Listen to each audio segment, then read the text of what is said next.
조사 담당자 교체 문제로 파행을 겪은 내란 특검팀이 플랜 B를 가동했습니다.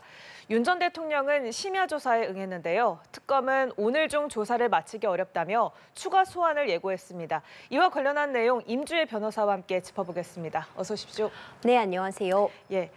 조은석 특검팀과 윤 전 대통령 측이 질문자 교체를 놓고서 공방을 벌이다가 결국 특검에서 플랜 B를 가동을 했습니다. 자, 그러니까 일단은 비상계엄 전후의 국무회의 조사 그리고 외환 혐의 조사는 진행을 하고 체포 방해 혐의 조사에 대해서는 일단 멈추고 추후에 다시 시도하겠다라는 건데 이 플랜 B로 전환한 건 어떻게 생각하시나요? 그렇죠. 윤석열 전 대통령에 대한 조사가 4시 45분경 재개가 되었다고 밝히고 있습니다. 그러니까 3시간가량의 공백이 있었는데 이렇게 시간을 계속해서 끌기보다는 플랜 B를 가동함으로써 적어도 오늘 대면 조사를 어느 정도 좀 실효성 있게 이끌고 가겠다라는 특검의 판단이 좀 읽혀지는 대목입니다. 지금 체포 방해 혐의에 대해서는 박창환 총경이 이 불법 체포에 관련된 부분에 대해서 수사를 맡고 있었는데 윤석열 전 대통령 측에서 당시 이 1차 체포 영장 집행 시도가 있었을 때 이 박창환 총경이 현장을 지도하고 있었다. 그렇기 때문에 이 수사를 담당하는 것이 적절치 못하다라는 그런 주장을 해왔기 때문에 이 부분과 관련해서 물론 특검 측에서는 현장에 박창환 총경이 있지도 않았으며 경호처 인력을 다시 이제 체포를 하거나 수사를 할 때는 박창환 총경이 있었지만 지금 윤석열 전 대통령의 주장은 맞지 않다는 부분은 일단 다시 한번 확인해줬고요. 그럼에도 불구하고 이렇게 시간을 보내기보다는 다음 질문으로 넘어가는 것이 보다 합리적이다라는 판단이 있었던 것 같습니다. 결국 플랜 B를 가동해서요. 김정국 조재철 부장검사가 지금 나서서 다른 혐의들에 대해서 먼저 지금 조사를 진행하고 있는 것으로 보이고 오늘은 아마도 이 불법 체포 지시 관련된 부분에 대해서는 더 이상 조사를 진행하지 않고 나머지 혐의들에 대한 조사, 질문을 이어갈 것이라고 판단이 됩니다. 네, 특검에서는 오늘 중에 조사를 마치기 어렵다면서 자정을 넘기지 않고 끝낼 것이다라고 했거든요. 그렇다면 윤 전 대통령이 청사 밖으로 나오는 시간쯤은 언제쯤으로 예상해 볼 수 있을까요? 조서 열람이나 날인까지 맞춰도 예. 자정을 크게 넘기지는 않을 것이라고 예측이 되고 있습니다. 일반적으로 이제 9시가 넘어서 야간에까지 조사를 하려면 피의자의 동의가 필요한데 야간 조사 부분에 지금 동의를 한 것으로 보이고요. 그렇습니다. 그렇다고 해도 어떤 건강상의 우려라던가 지나치게 길게 조사를 진행하다 보면은 또 이와 관련해서 추후에 어떤 절차적인 부분에 대한 문제점을 지적할 수 있는 뭐 그런 역풍을 맞을 수도 있다는 점 등을 고려했을 것 같고요.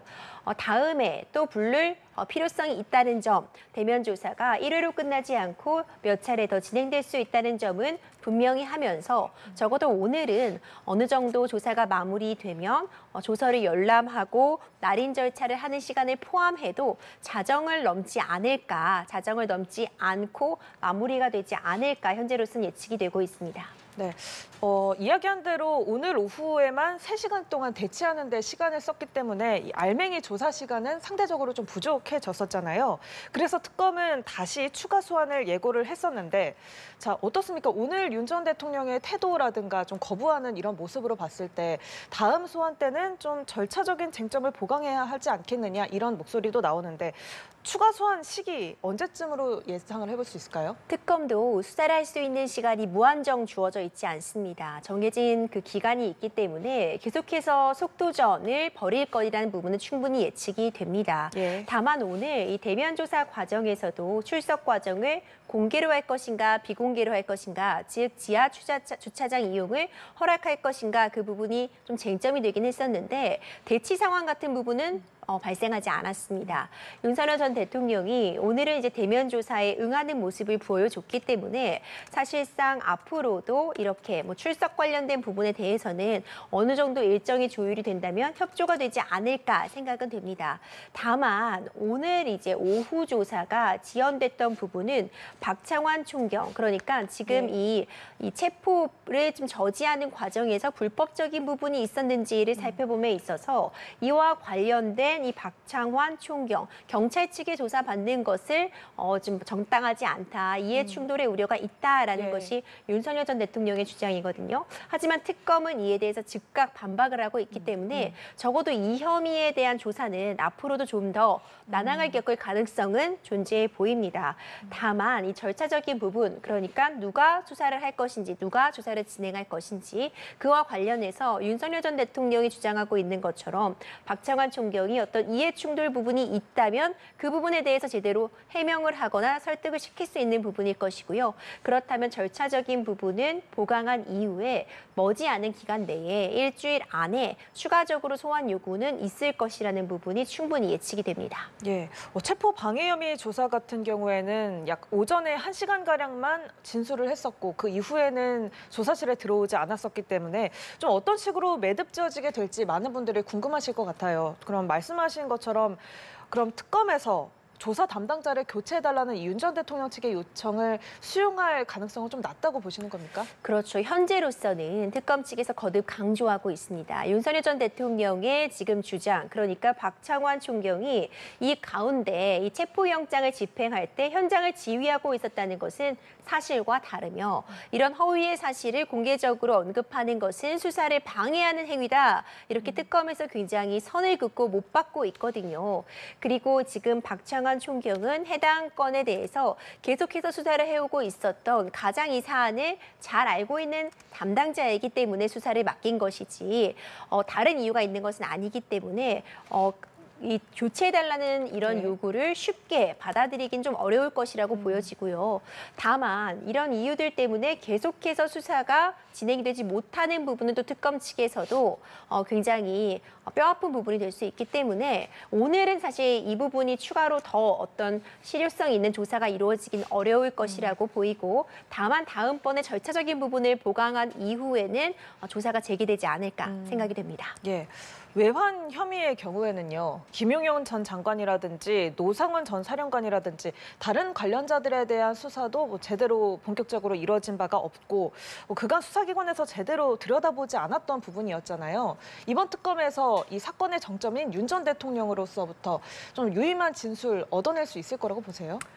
그렇습니다. 이 외환죄 같은 경우에는 북한의 무인기 같은 것을 보내서 어떤 갈등을 유발하고 그 계엄 선포의 어떤 사유로서 삼으려고 했다라는 지금 혐의를 지금 받고 있는 부분인데요. 예. 이전에 헌법재판, 탄핵심판에서도 그렇고 현재 내란죄에서도 이 부분이 정면에 내세워져서 수사가 진행되지는 못했습니다. 사실상 이번 특검에서 처음 조사가 진행되는 부분인데 이 부분과 관련해서는 이 노상원 전 사령관, 사실상 민간인 신분이었는데 이와 관련해서 굉장히 중요한 증거랄까 진술들을 지금 할 수 있는 당사자로 보여지거든요. 그렇기 때문에 특검에서 과연 이 외환죄라는 중한 죄의 어떤 그 실마리 내지는 증거를 잡을 수 있을 것인가, 유의미한 증언을 이끌어낼 수 있을 것인가, 그것이 사실 특검 출범 초기, 수사 초기에 굉장히 중요한 역할을 할 수 있으리라고 봅니다. 다만 이제 이와 관련해서도 윤석열 전 대통령이 이와 관련된 혐의에 대해서 전혀 인정을 하지 않고 있는 그런 상황이기 때문에 유의미한 진술이 이런 수사 초기에 조사 초기에 얻어지기는 좀 어렵지 않을까. 윤석열 전 대통령 외에 다른 참고인이라던가 다른 피고인 피의자들에 대한 진술을 먼저 좀 확보할 필요성이 있어 보입니다. 예, 알겠습니다. 이 내란 특검 같은 경우에는 지금 3대 특검 가운데 가장 빠른 속도로 진행이 이루어지고 있지 않습니까? 또 사전에 계엄 사령관으로 임명이 됐었던 박안수 전 육군 참모총장을 불러서 계엄 전후 상황을 좀 조사하는 사전 준비 작업도 마치기도 했었고요. 그렇다면 이 내란 특검 앞으로 수사 방향은 어떻게 흘러갈 거라고 보세요?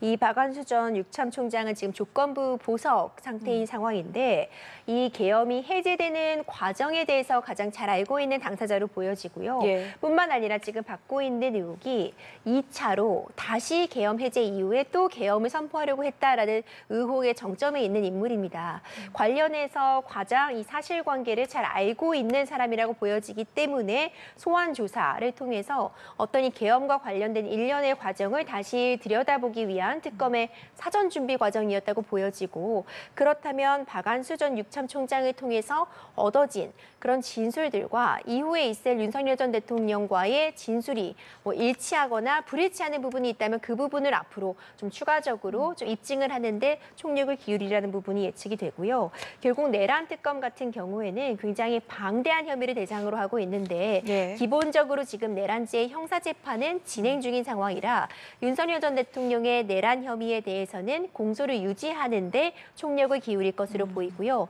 그 외의 관련자들에 대해서 내란죄를 추가적으로 적용할 수 있을 그런 당사자들이 있을지 그런 부분들을 확인하는데 또 좀 수사력을 모으지 않을까 생각이 됩니다. 네, 알겠습니다. 자, 이번에는 김건희 여사 특검팀 이야기도 좀 다뤄보도록 하겠습니다. 16개 수사 대상 가운데 명태균 의혹 사건을 어제의 날짜로 정식으로 이첩을 받았었고요. 또 앞서 서울중앙지검에서도 김 여사 소환을 통보했었는데 그렇다면 김 여사 소환은 언제, 어느 시점에 이루어질 거라고 예상하세요? 김건희 여사에 대한 소환 요청도 경찰 측에서 몇 차례 있었는데 네. 건강상의 이유를 들어서 소환에 응하지 않았습니다. 그전에는 이제 6월 3일 조기 대선에 영향을 끼칠 우려가 있다고 해서 조기 대선 전에도 이 소환에 불응을 했던 적이 있었는데 그 이후에는 건강상의 어떤 이유, 특히 입원 과정을 거치면서 대면 조사가 이루어지지 못하고 있었습니다. 다만 어제 이미 퇴원 조치가 있었고요. 그렇기 때문에 사실상 머지않은 기간 내에 소환 조사는 있을 수밖에 없어 보입니다. 네. 특히 김건희 여사가 지금 받고 있는 혐의점, 이 특검의 대상이 되고 있는 이 혐의 가운데 도이치모터스 주가 조작 의혹 같은 경우에는 새롭게 어떤 그 통화 내용이 공개됨으로써 관련해서 대면 조사를 실시할 필요성이 매우 높다고 보여지고요. 그 외에도 지금 이른바 명태균 의혹이라고 해서 네. 어떤 공천, 인사에 개입했다는 그 의혹 역시도 결국 최종적으로 김건희 여사를 직접 대면 조사할 필요성이 있다는 것이 지금 특검의 일관된 입장이기 때문에 건강상의 어떤 이유를 들어서 한두 차례 소환을 좀 연기해달라는 요청을 할 수는 있겠지만 네. 이미 윤석열 전 대통령의 체포영장 신청이 있었고 물론 기각이 되었지만 기각이 된 건 앞으로는 출석을 해서 조사에 임하겠다는 윤석열 전 대통령의 자진 출석 의사가 있었기 때문에 기각이 된 것이거든요. 계속 불응하다가는 체포영장이 또 청구될 가능성이 높아 보이기 때문에 머지않은 기간 내에 소환 요청에 응해서 정식으로 특검 측의 어떤 조사에 임하지 않을까 생각이 됩니다. 예, 알겠습니다. 이렇게 해서 오늘 진행되고 있는 윤석열 전 대통령 내란 특검 그리고 김건희 여사 특검 내용까지 함께 다뤄봤습니다. 지금까지 임주혜 변호사와 함께했습니다. 고맙습니다.